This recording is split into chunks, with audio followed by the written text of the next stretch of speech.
Saline কাণ্ডের প্রতিবাদে বিক্ষোভ মীনাক্ষী মুখোপাধ্যায়ের। স্যালাইন বিতর্কে আন্দোলনের ঝাঁজকে পুরোদমে ব্যবহার করতে চাইছে বামেরা। জাল স্যালাইনে প্রসূতি মা ও বাচ্চার মৃত্যু এবং স্বাস্থ্য ব্যবস্থার দুর্নীতির বিরুদ্ধে ছাত্র যুব মহিলা একত্রিত হয়ে ডিওয়াইএফআই এর পশ্চিম মেদিনীপুর শাখার উদ্যোগে বুধবার একটি প্রতিবাদী মিছিল হলো মেদিনীপুর শহরে।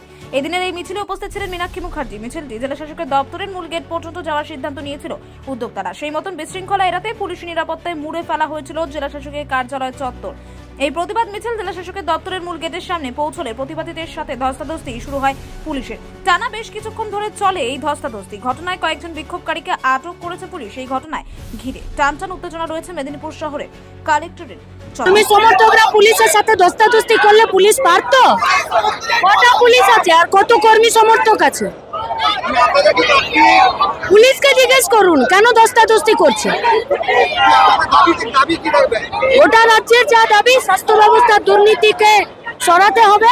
আর কে জাল স্যালাইনের অর্ডার দিল আর কারা সাপ্লাই করলো, কাদেরকে জামাইয়ের মতো করে এরা রেখেছে সেটা জানাতে হবে।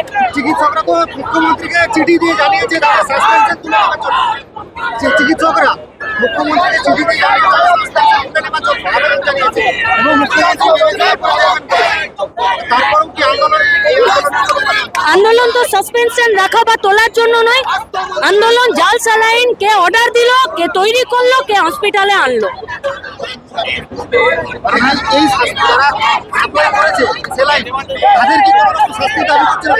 আপনি চান না? আপনারা চান তো? এ দাবি আপনারও। আমাদের কর্মীরা প্রতিদিন আঘাতপ্রাপ্ত হয়, প্রতিদিন।